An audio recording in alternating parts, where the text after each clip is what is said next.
So it doesn't matter what you think about YUNGBLUD or not. If you're an Ozzy fan and doesn't like YUNGBLUD, you have to accept the fact that YUNGBLUD, he was a friend of Ozzy's, but it started out with him being a friend of Kelly.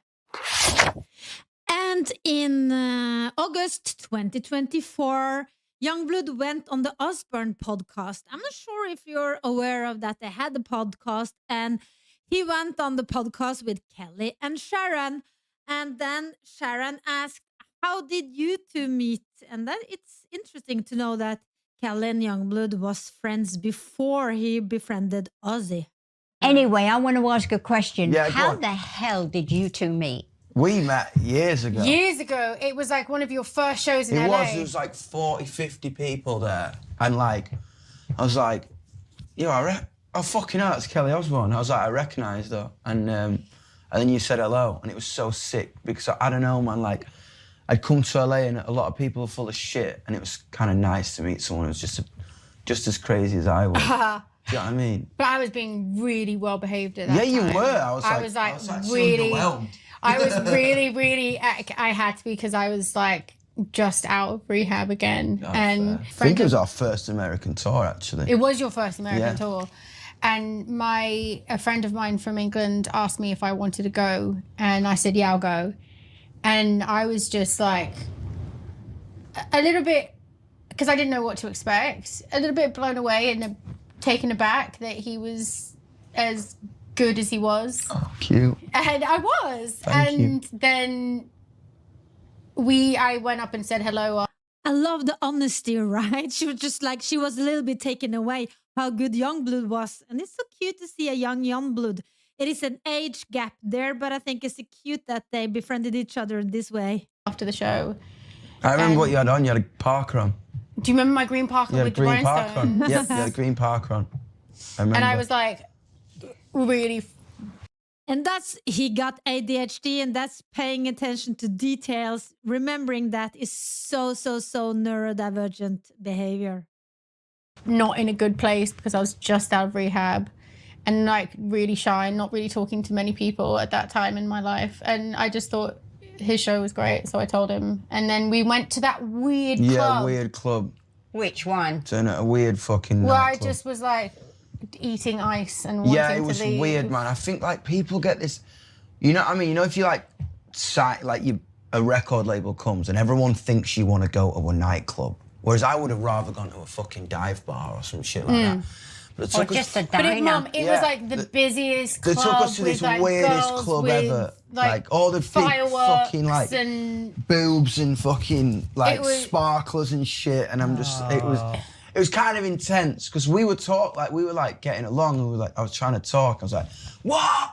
Wow, yeah. You know what I mean? Yeah. It was a fucking nightmare, but we had a good night, and it was. We just stayed friends from there, and over the years we've seen each other at different things. Past each other. We're still supposed to go to Medieval Times. I know. I flaked on you like twice. I'm sorry. I know.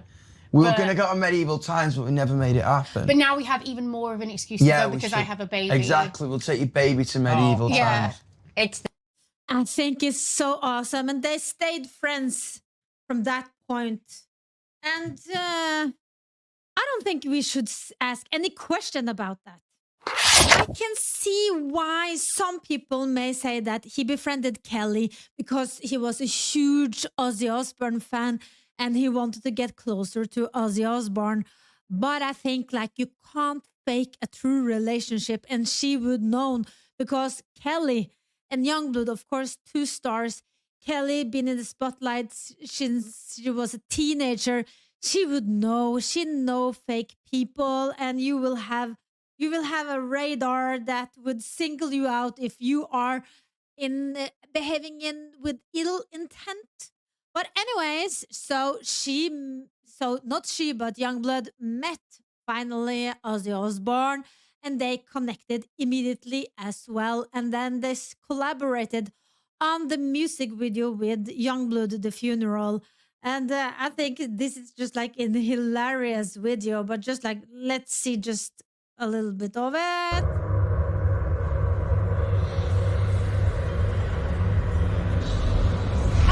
Crazy awesome. Hang on. Just a fucking funeral. Where the fuck is everybody?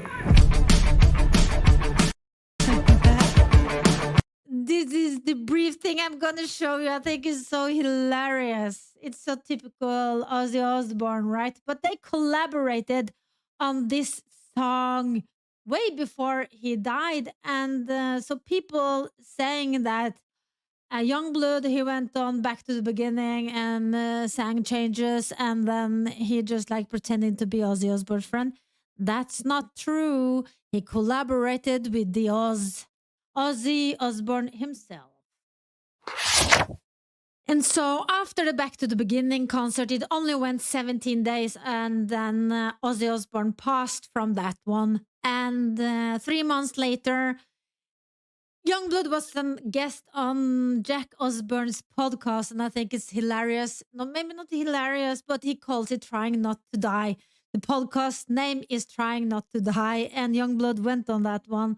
And then you can really, truly notice the friendship between also Jack now and the friendship that he got to the entire Osbourne family, and of course also Ozzy.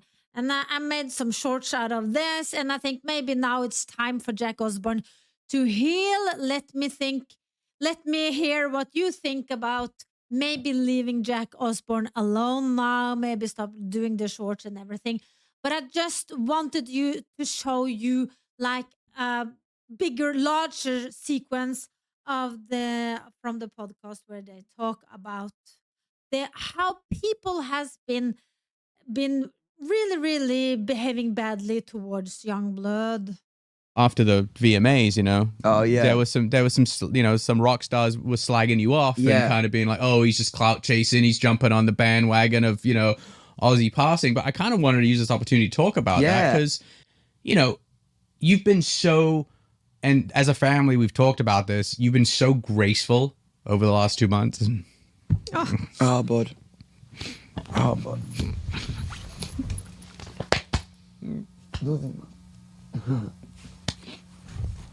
Ugh. We'll cut that out now. Yeah. But